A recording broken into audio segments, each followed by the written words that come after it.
अद्वैत गदाधरा शिवासादि गौर भक्त वृंदा हरे कृष्णा कृष्णा कृष्णा हरे हरे हरे राम राम राम हरे हरे। श्री कृष्ण राम की, श्रील प्रभुपाद की, गौर प्रेमानंदी। तो आज Shrimad Bhagavad Gita Yatharup as it is, इसका हम लोग इंट्रोडक्शन समझने का प्रयास करेंगे। इस इंट्रोडक्शन को जो प्रभुपाद जी ने गीता के शुरुआत में लिखा है, ये पूरी गीता का सार है, संपूर्ण गीता सार।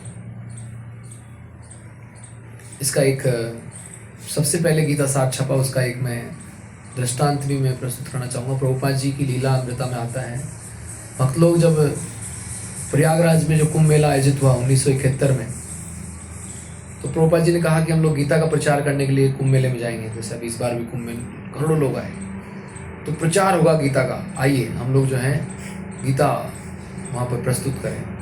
तो भक्तों ने कहा प्रभुपाद जी गीता तो अभी हिंदी में अनुवाद हुआ ही नहीं, कैसे प्रस्तुत करेंगे। उस ज़माने में प्रभुपाद जी की सबसे पहले गीता जो है इंग्लिश में आया एज इट इज़, तो हिंदी में तो आया ही नहीं, कैसे करेंगे। तो प्रभुपाद जी ने कहा ठीक है, कितना हो गया। बोला प्रभुपाद जी इंट्रोडक्शन हो गया है, ठीक है इंट्रोडक्शन को ही प्रिंट कर दो। तो इंट्रोडक्शन को गीता सार के रूप में प्रिंट किया गया, श्रील प्रभुपाद की। और वो गीता सार पुस्तक उसको मिले बांटी गई। और मेरा भी सौभाग्य मिला कि मेरी पूरी पहली पुस्तक भी गीता सार ही है। ये पुस्तक जिसपे आज हम लोग प्रचार करने के दृष्टिकोण से भी राजस्थान के हर जिले में गीता सार पे एग्जाम भी करवा रहे हैं स्कूलों में। ये पूरा गीता का सार जो इंट्रोडक्शन में प्रभुपाद जी ने लिखा है, प्रभुपाद जी बता रहे हैं कि गीता का एक और नाम है, एक उपनिषद है ये गीता। कौन सा उपनिषद है? गीतोपनिषद। और शास्त्रों में भी, इवन महाभारत में भी कहा गया है सर्वशास्त्रमयी गीता। क्या बोला गया है? सर्वशास्त्रमयी गीता। गीता में सारे शास्त्रों का सार है। इवन महात्म्य में भी, जो गीता सार के अंत में प्रभुपाद जी महात्म्य भी लिखते हैं कि सर्व बड़े श्लोका एकम शास्त्रम देव की पुत्र गीता। एक ही शास्त्र पूरे संसार के लिए सफिशिएंट है, वो क्या है? देव की पुत्र का गीत। देव की पुत्र कौन है? कृष्ण। और वो कृष्ण कौन है? भगवान। कृष्णस्तु भगवान। और वो भगवान का गीत क्या कहलाता है? भगवद गीता। तो ये भगवद गीता जो सारे वेदों का सार है, स्वयं भगवान भी गीता में बोल रहे हैं वेदेषु सर्वे वेदांतकृत वेद विदेव चाहम। सारे वेदों का संकलन करता, वेदों का रचना करता, वेदों से मुझे ही जाना जाता है। तो वो भगवान कृष्ण जो है सारे वेदों का सार इस गीता में बता रहे हैं। तो गीता सार, पहली बात तो वेदों का सार, और ऊपर से फिर गीता का सार। सोच सकते हैं कितना कंडेंस नॉलेज है गीता सार के अंदर। सारे वेदों का सार, और उस सार का भी सार हमारे पास है, गीता सार। तो इसमें प्रभुपाद जी ने चर्चा किया कि गीता का सार यदि समझना है तो पहली बात तो गीता समझने के लिए आज मार्केट में इतनी सारी गीता है, लेकिन वास्तविक गीता कौन सी है?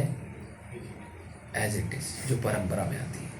परंपरा पद्म पुराण बताई गई। 4 परंपराओं का नाम आता है, रामानुजाचार्य, मध्वाचार्य, निम्बार्काचार्य और विष्णु स्वामी। तो ये गीता जो हमें प्राप्त हुई है, Gita Yatharup as it is, कौन सी परंपरा में आती है? ब्रह्म, मध्व, गौड़ीय, वैष्णव परंपरा। भगवान कृष्ण स्वयं गीता में बोल रहे हैं कि परंपरा से ज्ञान प्राप्त करना चाहिए। कौन सा श्लोक है? एवं परंपरा प्राप्तम, 4थे अध्याय का 2रा श्लोक। इस श्लोक से पहले एक श्लोक और आता है, पिछला श्लोक। इससे पिछला श्लोक कौन सा है? 4थे अध्याय का पहला श्लोक, इमं विवस्वते योगम। भगवान कृष्ण बोल रहे हैं कि गीता का ज्ञान मैंने विवस्वान को सुनाया। इमं विवस्वते योगम। तो इमं विवस्वते योगम, भगवान कह रहे हैं कि ये योग का ज्ञान जो है मैंने पहले किसको सुनाया? विवस्वान को। विवस्वान ने किसको सुनाया? ये विवस्वान मन में प्राहु, विवस्वान ने मनु को सुनाया। और मनु ने किसको सुनाया? इच्छा। इस तरह से ये ज्ञान परंपरा में आता है। लेकिन भगवान ने आगे बोला है कि सकालीन में तो योग नष्ट परम दवा, समय के साथ इस योग का ज्ञान नष्ट हो गया, तो एक बार फिर मैं इस योग के ज्ञान को आपको दे रहा हूँ। तो इस योग के ज्ञान को देने के लिए भगवान संसार में आते हैं। इसी अध्याय में आगे भी बात होती है, लेकिन उससे पहले ही प्रश्न अर्जुन का आ चुका है कि भगवान आपने कैसे सूर्यदेव को सुनाया, वो भी बहुत लंबे समय पहले, लाखों साल पहले, सैकड़ों लाख साल पहले आपने कैसे सुनाया। तो भगवान ने बोला, देखो अर्जुन, तुम्हारे कई जन्म हो चुके हैं और मैंने कई बार अवतार ले लिया है। तुम सब कुछ भूल चुके हो, लेकिन मुझे सब याद है। ऐसा क्यों होता है कि हम सब भूल जाते हैं, भगवान को सब याद रहता है? इसका मूल कारण क्या है कि हम अपना शरीर बदल लेते हैं। हमारा शरीर जो कल था वो आज नहीं है, और जो आज है वो कल नहीं रहेगा। इसका मतलब हम क्या हैं? शरीर नहीं है, आत्मा है। लेकिन हम अपने आप को शरीर मान के बैठे हैं, इसलिए हमें कुछ याद भी नहीं है। लेकिन भगवान जो परमात्मा है, परमेश्वर, उनको सब कुछ याद है, क्योंकि वो शरीर नहीं है। वो कौन है? परमात्मा। वो परमात्मा है, परमेश्वर है, परमपिता है। वो सब याद है, सबके बारे में जानते हैं, वो सबका इतिहास जानते हैं, जन्मों जन्मों का इतिहास जानते हैं। कौन गोलमाल करता है? हाँ, किसने गोलमाल किया है, किसने पिछले जन्म में क्या किया है, किसने ऊपर नीचे किया है, सब मालूम है। उसके हिसाब से उसको रिजल्ट भी देंगे भगवान। तो भगवान बोल रहे हैं ये जो रहस्य है, गीता तो रहस्य है, बहुत बड़ा सीक्रेट मैं बता रहा हूँ तुम्हें बता रहा हूँ। अर्जुन को क्यों बता रहे हैं? भगवान ने बोला, अगला श्लोक, रहस्य में तुम उत्तम हो। कौन श्लोक है? भक्तों सी में सका चेती, रहस्य में तुम। अर्जुन तुम भक्त हो, इसलिए मैं तुम्हें रहस्य बता रहा हूँ। तो ये रहस्य को बताने के लिए भगवान संसार बार बार आते हैं। हाँ, विशेष रूप से भगवान कृष्ण तो बार बार नहीं आते, खैर भगवान के अवतार बार बार होते हैं। यदा इदाई धर्मस्य ग्लानिर्भवति भारत अभ्युत्थानम धर्मस्य तदात्मानं सृजामि परित्राणाय साधूनां विनाशाय च दुष्कृतां धर्म संस्थापनार्थाय संभव। अलग अलग युग भगवान आते हैं, अलग अलग रूप में आते हैं भगवान। लेकिन स्वयं भगवान जो है कब आते हैं? ब्रह्मा जी के एक दिन में जब 7वें मनु आते हैं, उनके 28वें मनुवंतर में, द्वापर युग के अंत में भगवान कृष्ण आते हैं। और जब भगवान कृष्ण आते हैं तो द्वापर युग भी त्रेता युग के बाद आता है, अन्यथा द्वापर युग सामान्यतः सतयुग के बाद आता है। तो आप देख सकते हैं ये द्वापर युग बहुत ही विशेष है, क्योंकि इसमें भगवान कृष्ण आए हैं। और कृष्ण भगवान जो कि अरबों सालों में आते हैं, वो जस्ट 5000 साल पहले आए। कब आए थे? 5000 साल पहले। और कृष्ण भगवान के आने के बाद चैतन्य महाप्रभु आते हैं कलयुग में, जो भी अरबों सालों में आते हैं। वो भी कब आए? 500 साल पहले। श्रील प्रभुपाद की, कृष्ण बलराम की, 500 साल पहले ही, 539 साल पहले चैतन्य महाप्रभु आए। गौर सुंदर प्रभु 500 साल पहले आए, महाप्रभु चैतन्य महाप्रभु। तो वो चैतन्य महाप्रभु जो 539 साल पहले आए, उनका जन्मोत्सव ने भी मनाया, गौर पूर्णिमा 539वां। फिर भूल गए लोग, क्योंकि भगवान ने जो गीता में बोला है, गीता का सार हम समझ रहे हैं। अर्जुन बोल रहे हैं परम ब्रह्म परम धाम पवित्रम। अर्जुन ने गीता 10वें अध्याय में पूरी समझ ली। अल्टीमेटली गीता का जो सार है कि भगवान की शरणागति, अर्जुन को 10वें अध्याय में समझ में आ गया। परम ब्रह्म परम धाम पवित्रम परम। हे भगवान कृष्ण, आप परम ब्रह्म हैं, आप परम धाम हैं, आप परम पवित्र हैं, आपका धाम जो है परम धाम है। हाँ, पुरुषम शाश्वतम दिव्यम आदिदेवम अजम विभुम। आप आदिदेव हैं, आप अजन्मा हैं, आप शाश्वत पुरुष हैं। ये सब कुछ अर्जुन ने स्वीकार कर लिया और बोल रहे हैं कि मैं ही नहीं, असित देवला व्यास, बड़े बड़े ऋषि मुनि ने भी आपको परब्रह्म के रूप में स्वीकार किया। तो जब अर्जुन ये सब सर्व एतम ऋतम मन्ये, और सब कुछ स्वीकार, गीता मतलब ऐसा नहीं केवल एक श्लोक याद कर लिया, या कोई ये सर्वधर्मान् परित्यज्य, या फिर कोई बोलता है केवल हमको तो यही श्लोक पसंद है, कर्मण्येवाधिकारस्तु। ये गीता नहीं, केवल एक श्लोक को लेकर के गीता समझ रहे हैं, ये गीता नहीं है।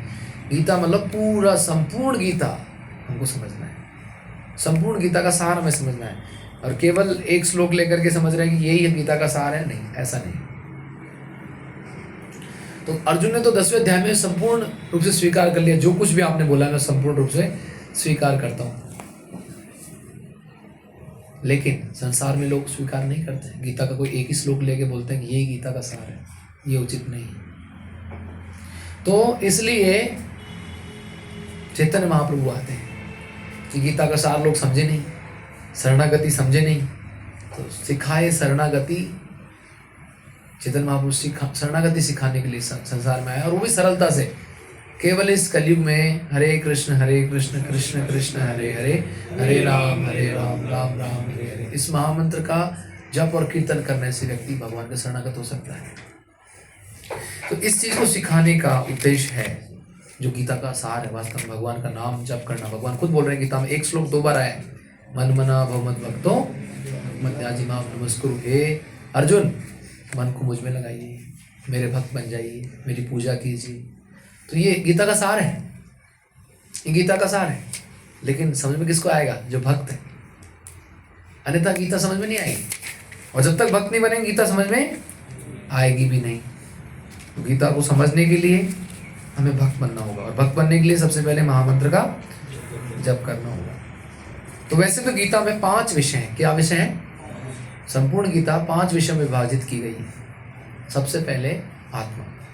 भगवान ने गीता में आत्मा का ज्ञान दिया है। अर्जुन जो व्यथित है कि मुझे युद्ध नहीं करना, मैं संन्यास ले लूंगा, मैं सब कुछ छोड़ दूंगा, मैं युद्ध नहीं करूंगा, शरीर को समझ रहा है अपने आप को, अपने परिवार जनों के लिए दुखी। तो भगवान बोल रहे हैं, अरे तुम अपने आप को शरीर समझ रहे हो, ये लोग कल भी थे, आज भी हैं और परसों भी रहेंगे, इनकी क्यों चिंता करते हो? ये शरीर नहीं है, ये क्या है? आत्मा। इन्होंने इस शरीर से जो भी पाप कर्म किए हैं उनका उचित दंड देना आवश्यक है, इसलिए आप इस धर्म युद्ध को करिए। तो भगवान अर्जुन को प्रेरित कर रहे हैं इस धर्म युद्ध में शामिल होने के लिए। तो भगवान दूसरे पहले अध्याय में गीता का जो सार के रूप में जाना जाता है, दूसरा अध्याय भी, उसमें भगवान ने संपूर्ण आत्मज्ञान भगवान ने बता दिया। हरे कृष्ण। आत्मज्ञान प्रभुपाद जी ने बता दिया है गीता का सार के रूप में दूसरे अध्याय में। आत्मा क्या है? भक्ति योग। हरे कृष्ण। श्रील प्रभुपाद की। तो आत्मा जो परमात्मा का अंश है, ममे वांस जीव लोके जीव भूत सनातन, जीव जो सनातन है, शाश्वत है, अजो नित्य शाश्वतोयम पुराणो न हन्यते हन्यमाने शरीरे, शरीर के अंत होने पर भी जिसका अंत नहीं होता है वो जीव नित्य है, शाश्वत है, सनातन है, सच्चिदानंदमय है। संपूर्ण ज्ञान, संपूर्ण आनंद और संपूर्ण शाश्वतता उस जीव के अंदर है, क्योंकि भगवान का अंश है। वो जीव भगवान का अंश होने के नाते सारे गुणात्मक दृष्टिकोण से भगवान जैसा ही है, लेकिन मात्रात्मक दृष्टिकोण से भगवान से अलग है, क्योंकि वो अंश है, वो अणु है, भगवान विभु है। तो भगवान जो परमात्मा परमेश्वर, इसके बारे में पूरा विस्तार से गीता में बताया है। स्वयं भगवान अपने बारे में गीता में 7 से 12 अध्याय के बीच में संपूर्ण अपने बारे में बताया है कि मैं कौन, कैसे मुझे याद करोगे। क्योंकि जब भगवान भक्ति योग के बारे में बताने लगे, क्योंकि गीता में शुरुआत में भगवान कर्म के बारे में बता रहे हैं,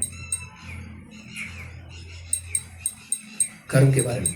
तो कर्म जो है वास्तव में भगवान ने बोला कि कर्म केवल कर्म नहीं करना है। लोग बोलते हैं कर्मण्यवादी कर, कर्म करो फल की इच्छा मत करो।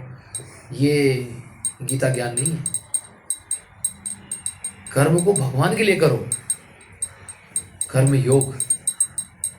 हाँ, यज्ञार्थ कर्मणो लोकोयम कर्म बंधनात्, यज्ञ के लिए कर्म करना है, कृष्ण के लिए कर्म करना है, ये गीता का सार है।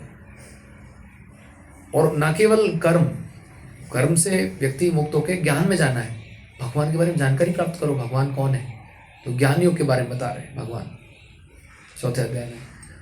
और ज्ञान के बाद भगवान ध्यान के बारे में बता रहे हैं, अर्जुन तुम ध्यान करो। लेकिन अर्जुन जो है ध्यान नहीं कर पा रहा है, बोल रहे हैं कि मेरा मन चंचल है, मैं ध्यान नहीं कर सकता। तो भगवान ध्यान के बाद में आखिर बोलते हैं कि वास्तव में सबसे बड़ा योग क्या है? भक्ति योग, जिसमें व्यक्ति पूर्णतः भगवान को समर्पित होता है, श्रद्धा के साथ भगवान की बारे में जानकारी प्राप्त करता है और भगवान को याद करता है, भगवान की सेवा करता है।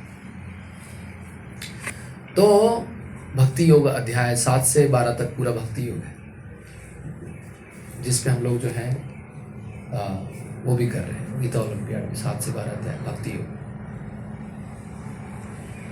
तो एक विषय हो गया आत्मा जीव के बारे में, दूसरा विषय हो गया क्या? परमात्मा के बारे में। एक कर्म के बारे में भगवान ने विस्तार से बताया है कि कर्म जो है वास्तव में पूरे गीता में जगह जगह बताया गया है कि कर्म जो है शाश्वत नहीं है, कर्म का बंधन होता है जिससे मुक्त हो सकते हैं भगवान की शरणागति लेकर के। हम तो हम सर्व पापेभ्यो मोक्ष सम्मा शुच, भगवान उसे मोक्ष दिला देंगे, कर्मों से मुक्त करा देंगे।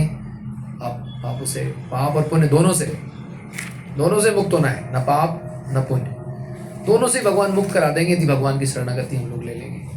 तो ये भगवान ने कर्मों से मुक्ति का रास्ता बता दिया। तो कर्म जो है टेम्पररी है।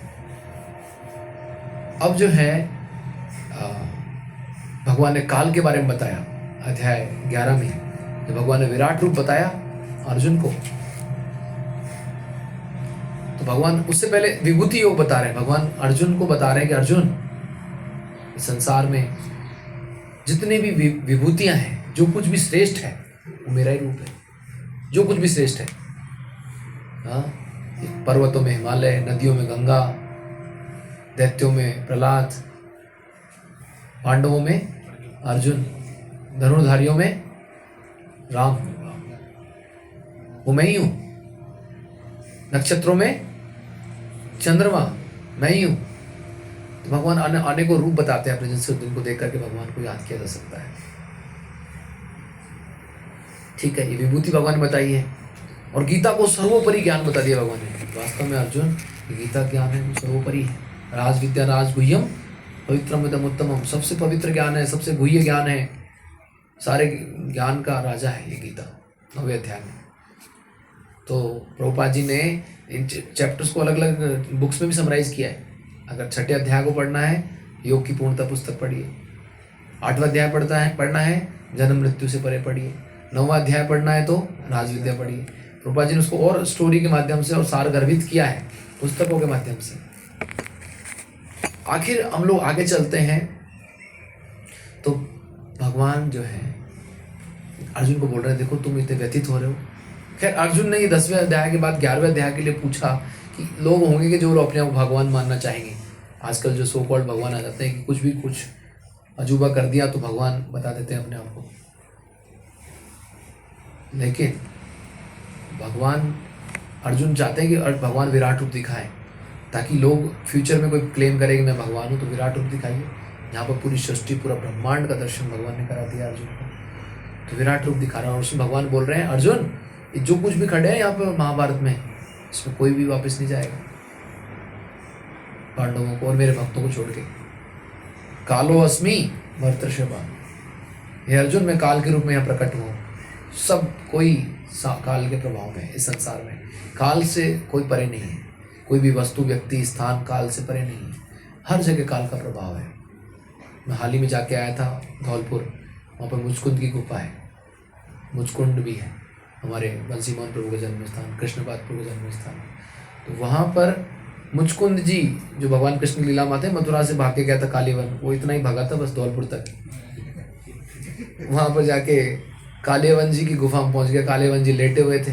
तो भगवान इसलिए धौलपुर से ज्यादा लोग भक्त बन रहे हैं क्योंकि भगवान वहाँ आए हैं। मुचकुंद बहुत बड़ा भक्त था ना वहाँ पर। वो इतने युगों से सो रहे थे वहाँ पर धौलपुर में गुफा के अंदर। तो उनका जो वाइब्रेशन है चारों तरफ, कृष्णपाद प्रभु घर भी गया, वंशी प्रभु घर भी। वही तो आप 5000 साल कोई बड़ी बात होती है क्या? सृष्टि में हजारों अरबों सालों के आगे 5000 साल तो कुछ मायने नहीं रखते हैं।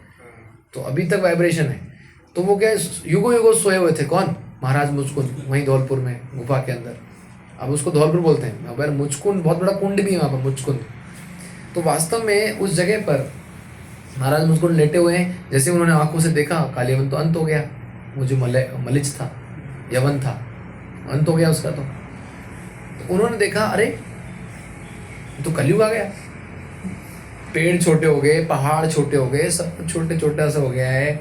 लोग जो है मंदा सुमन मतियो मंद भाग्य उपद्रता प्रायण अल्पायु सा कलयुग जना, ऐसे लोग देखा वो तो बड़े विचलित हो गए, वो चले गए हिमालय, बोले यहाँ तो कलयुग आ गया, चलो।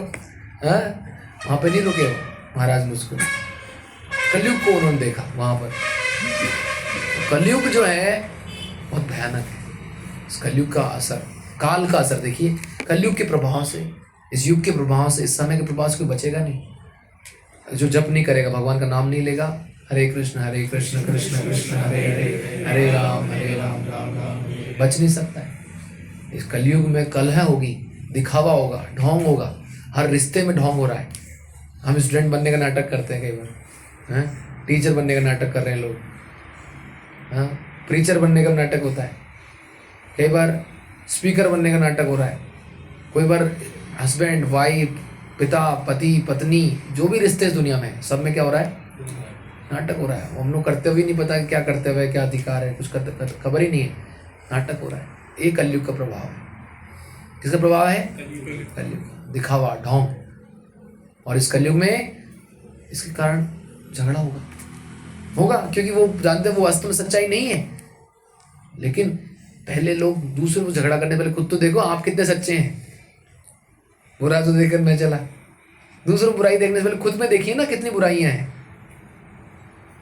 वास्तव में व्यक्ति को अपनी बुराई को देखना चाहिए।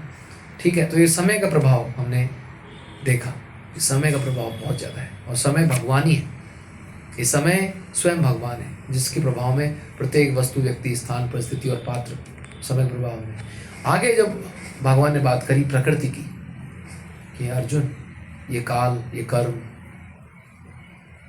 इनसे प्रभाव साथ साथ आप पे प्रभाव हो रहा है प्रकृति का। प्रकृति का प्रभाव को समझाने के लिए भगवान ने गुणों के बारे में बताया आगे आने वाले अध्याय में। क्योंकि एक चंद्रावती प्रभु बोलते हैं करोड़पति सब बनना चाहते हैं, लेकिन करोड़पति बनेंगे कैसे, इसको ये कोई जानता नहीं। इस तरह से गीता में भगवान ने भक्ति योग तो बता दिया, लेकिन भक्ति योग करना कहाँ पर है? इस संसार में रहकर करना है ना।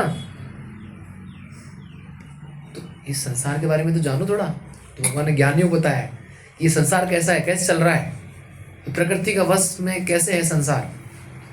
तो ये प्रकृति के गुणों के बारे में भगवान विस्तार से बता रहे हैं। जब सब कुछ दे दिया भक्ति योग के बारे में, फिर प्रकृति के बारे में क्यों बता रहे हैं? ये जरूरी है। इस संसार में कैसे हम प्रकृति गुणों से बाहर निकलेंगे। प्रकृति के जो 3 गुण जो भगवान ने बताए, ये 3 गुणों के वश में प्रत्येक वस्तु, व्यक्ति, स्थान, परिस्थिति, पात्र, घटनाएं, सब कुछ 3 गुणों से प्रभावित है। अध्याय 14 से लेकर 18 तक पूरा यही है। ये 3 गुण ही है जिसमें पूरा विस्तार से चर्चा की गई है। ये 3 गुण है क्या आखिर? सरलता से समझें। कई बार हमारे मंदिर में इस पर प्ले भी किया गया। 3 गुण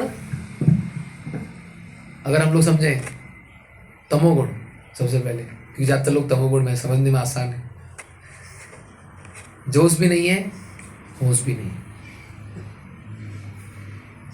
लेटे रहेंगे, आलस्य है, निद्रा है, घर बैठे जोमोटो टोमोटो सब घर बैठे खाना, पिज्जा, जोमेटो, हाँ 10 मिनट में डिलीवरी, ब्लिंकिट, हाँ सब कुछ घर बैठे चाहिए। हाँ आलसी लोग हैं, कुछ भी बना के ले आओ, बस ले आओ, खा लेंगे। मंदिर से पिज्जा नहीं खाएंगे, जोमेटो से खाएंगे। हेल्थ खराब हो जाएगी। हाँ बाद में हार्ट के, लीवर, किडनी सब फेल होने वाले हैं, समझ रहे हैं। कुछ भी खाएंगे, जोमेटो से आना चाहिए 10 मिनट में। तो आप समझ रहे हैं, ये तमोगुण, न जोश है ना होश है, कुछ पता ही नहीं, मदोस हो रहे हैं, कुछ पता नहीं करना क्या है, हम कौन है, भगवान कौन है, दुनिया में क्यों आए, कहाँ से आए, कब आए, किस लिए आए, कुछ खबर नहीं। ये जो है तमोगुण में, किसमें है? तमोगुण। बहुत सारे लोग हैं, बड़ी बड़ी कॉलेज में चले जाओ, मिल जाएंगे आपको तमोगुण के लोग। हाँ देर रात को जगते हैं, रात को जगने वाले लोगों को निशाचर ठीक है, जगते हैं, क्या करें, रात में विचरण करते हैं, निशाचर, रात में चलते हैं उसको निशाचर बोलते हैं, रात में ही घूमते हैं, दिन में सो जाते हैं। तो ये जो है तमोगुण। उसके बाद रजोगुण, ये तो दिन रात घूमते हैं ये लोगों को जोश बहुत है, लेकिन होश नहीं है। ये क्यों भग रहे हैं? बोला यार सारी दुनिया भग रही है भाई, हम क्यों बैठे रहेंगे?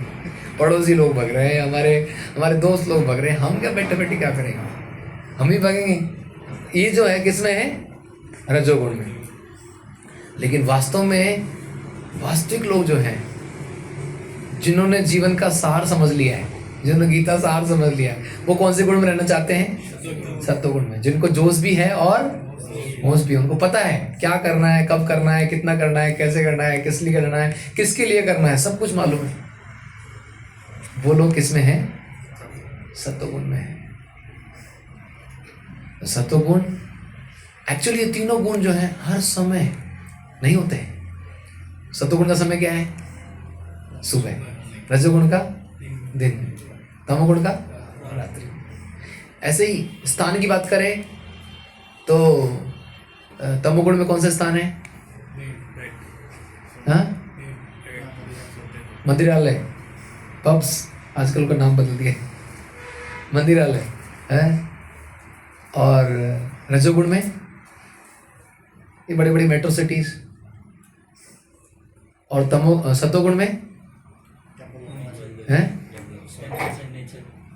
नेचर के जो क्लोज है, प्राकृतिक जंगल बचे नहीं आजकल, खैर जंगल है, बिल्कुल प्राकृतिक जगह है।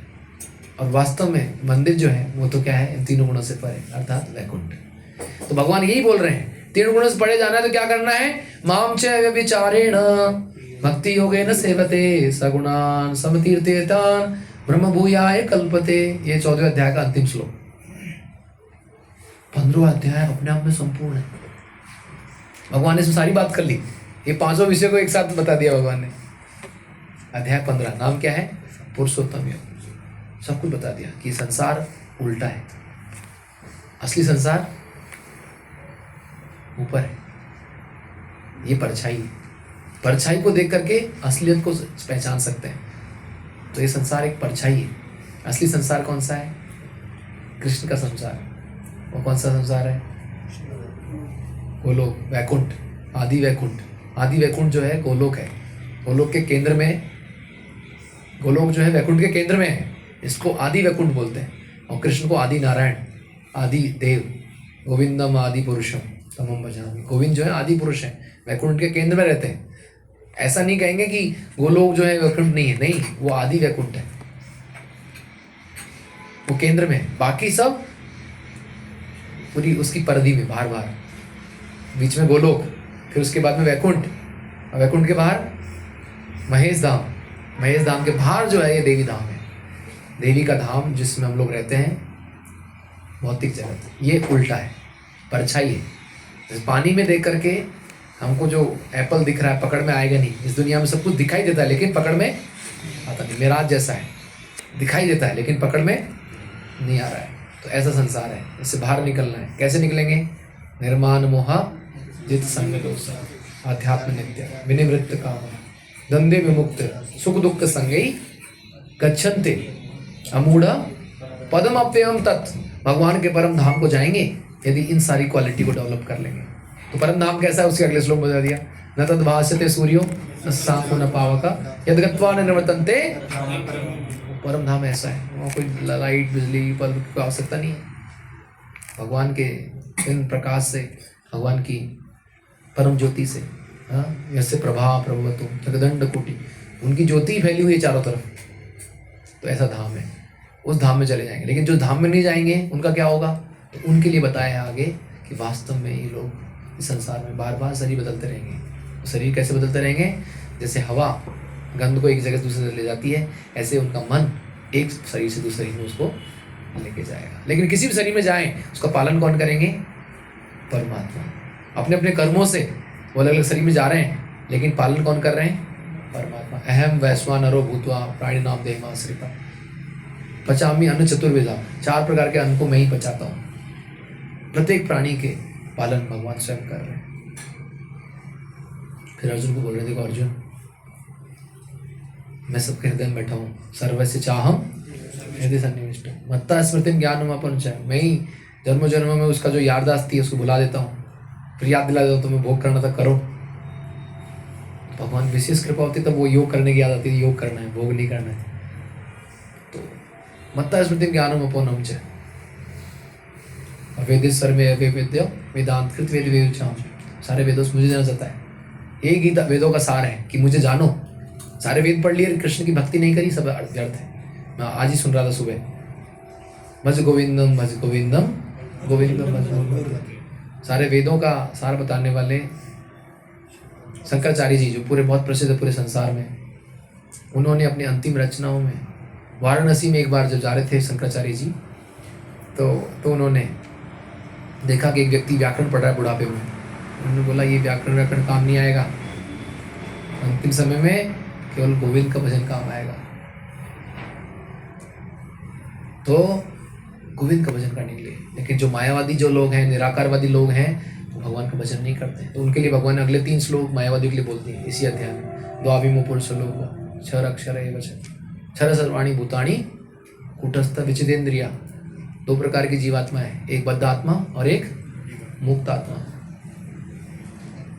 लेकिन भगवान इन मुक्त आत्माओं से परे है, वो है परमात्मा। लेकिन स्वयं भगवान वो तो परमात्मा से परे है। वो कौन है? पुरुषोत्तम। यो माम असम सम्मूढ़ो जानाति पुरुषोत्तम, जो मुझे पुरुषोत्तम के रूप में जानते हैं, हाँ, वो मेरी पूजा करेंगे। तो भगवान कृष्ण कौन है? पुरुषोत्तम। ये पुरुषोत्तम योग है। आगे भगवान ने बताया कि चलो इस दुनिया में लोग 2 तरह के लोग हैं, या तो असुर हैं या सुर हैं। 2 ही कैटेगरी है।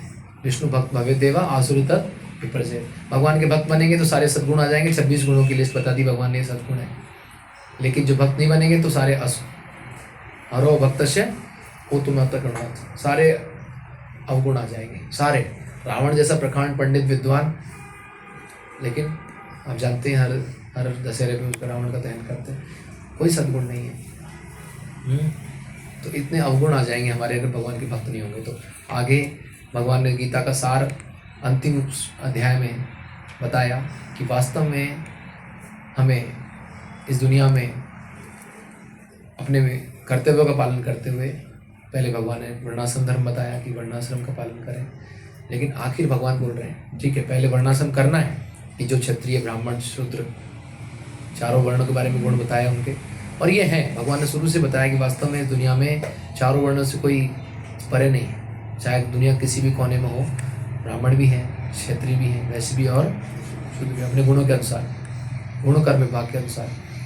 और 4 आश्रम भी हैं, ब्रह्मचर्य, गृहस्थ, वानप्रस्थ और सन्यास।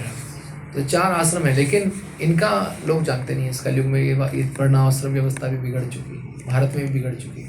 तो अब जो है प्रक्रिया क्या है, यदि वास्तव में शांति चाहिए, वास्तव में हमें जीवन का लक्ष्य प्राप्त करना है। जीवन का लक्ष्य है ब्रह्मोत प्रसन्न आत्मा न सोचती न कांक्षति, कि हम लोग प्रसन्न आत्मा बन जाए, हम लोग चिंताओं से मुक्त हो जाए। हम लोग या तो पास्ट में रहते हैं या फ्यूचर में रहते हैं, कभी प्रेजेंट में नहीं रहते। जीवन को कभी जीते ही नहीं है। जीवन जीना है, यदि प्रेजेंट में रहना है तो ब्रह्मभूत प्रसन्न आत्मा बनना पड़ेगा। और वो कब होगा? मद भक्ति लभते पराम, भक्ति से ही होगा। एक्चुअली में ब्रह्मभूत आत्मा बनने के लिए हमको पहले भगवान की कृपा होना आवश्यक है। कृपा होगी, गीता पढ़ेंगे, प्रभुपाद जी के संपर्क में आएंगे जिन्होंने पूरी दुनिया को ब्रह्मभूत प्रसन्न आत्मा बना दिया है। तो शुरुआत ही यहाँ से होगी।